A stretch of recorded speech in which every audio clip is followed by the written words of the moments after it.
Hello Rick, all here. Wait, no. Whatever. This video is following on from the earlier bird of prey created by the Romulan Star Empire, and the first of their vessels we saw on screen in the original series, the Talis class.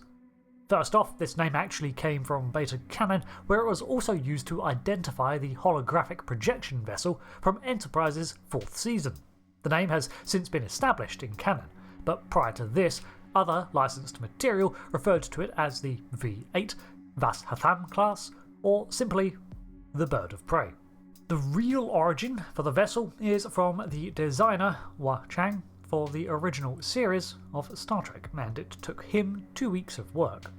The vessel was to have some visual similarities to the Enterprise, and even the script initially drew attention to the design, with the suggestion that the Romulans had reverse-engineered Starfleet's tech. However, this was scrapped from the final version, and I can see why. It does not really add a lot to an already strong episode. The Bird of Prey painting under the ship was actually added after the model had been delivered to the studio. And that is about it for the real-world origin of this ship. But of course, it was also the introduction of the Romulans. Their culture and naming conventions were drawn a lot from Roman history and mythology, with their ranking structure and names like Centurion, as well as their use of the Bird of Prey, in the Roman case an eagle in their symbology. So let's take a look at the lore. This vessel's origin is rather mysterious, as much within the Star Empire is, considering we often experience things from Starfleet's point of view, and the Romulans, for a great deal of their history, hid everything they did from them. What we do know is that it was developed sometime in the early 2260s as the next step in design from the prior Bird of Prey class of the Earth-Romulan War era. This vessel had several prototype technologies built in, so for its earliest times it was a testbed craft. The timing was no coincidence, as it was to be the big tip of the spear as the Romulans began to plot a re-emergence into the galactic scene.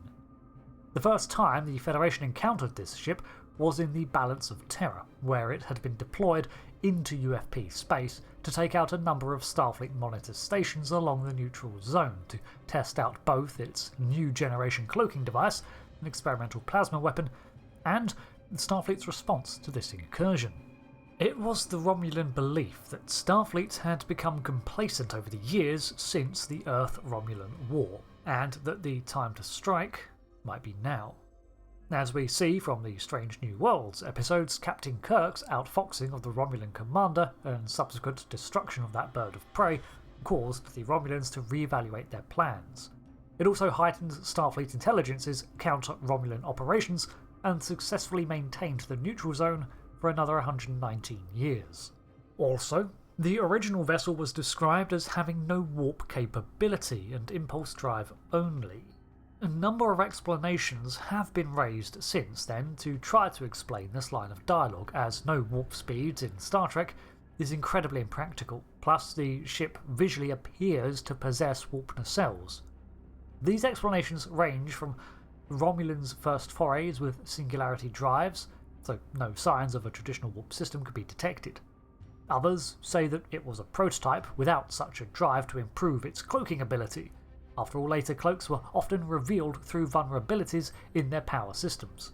Another reason is given was that the weapons and cloak diverted all power from the warp drive, so it was completely shut down during its mission and therefore not detectable.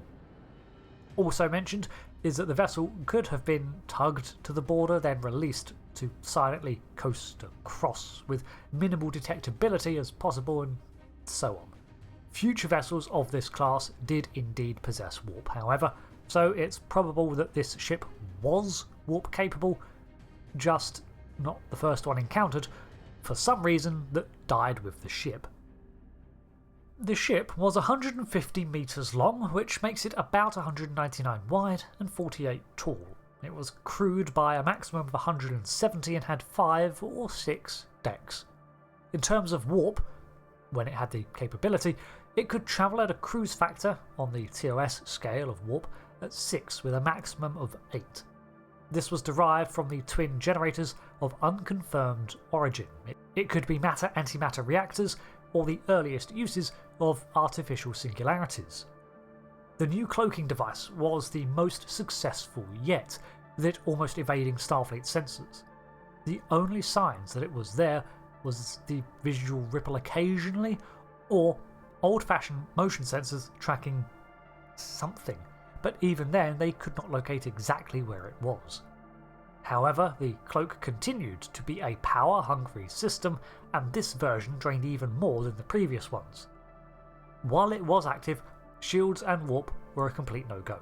It was located in the fore of the command deck. To the left of the bridge was a dedicated communications room for listening, while the right contained a map room and the rear had a dedicated sensor data lab. Around the hull were a myriad of sensor emitters which provided ample passive and active relays for collecting data. In terms of armaments, later models were equipped with twin disruptor cannons and a single 4 torpedo launcher. The initial prototype of the class was given the experimental plasma torpedo, which took up a lot of internal space. This device compiled a plasma ball contained not within a magnetic sheath, but a subspace warp that was powered and generated from the vessel's warp plasma and other chambers in the vessel's fore. The resulting energy ball was rather slow-moving in comparison, but would boil away almost anything it hit, while causing some form of implosive compression. Additionally, the warp sheath around the plasma would not hold out for long, causing the torpedo to dissipate with time limiting its range. This was not really an issue, in theory, as the Talis could supposedly get close enough and remain undetected to position and fire.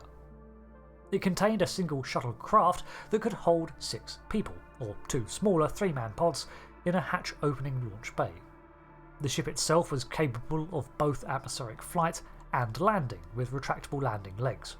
With everything dedicated to the plasma torpedo and cloak, the vessel's defences were rather light, much like the earlier Bird of Prey's. This means that once the ship was cornered, there was little a commander could do, as cycling the warp drive or shields back up would take too long.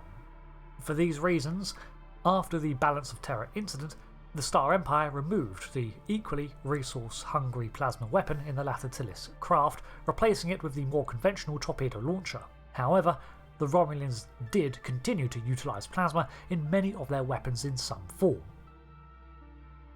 These vessels were decommissioned from the Romulan Imperial Star Navy at the beginning of the 24th century, yet they would still see use outside of the military. Much as Starfleet passed on its older vessels to act as training ships, civilian craft, and so on, the Talis would go on to surface in the hands of non-Romulan captains and even dissident Romulan groups into the late 24th century. That covers the lore for the Talis-class Bird of Prey. It is one of the earliest ships we see in Star Trek from the big 3 major powers of the Alpha and Beta quadrants, and while not immediately obvious, you can see some elements that went on to be reflected in future Romulan ships.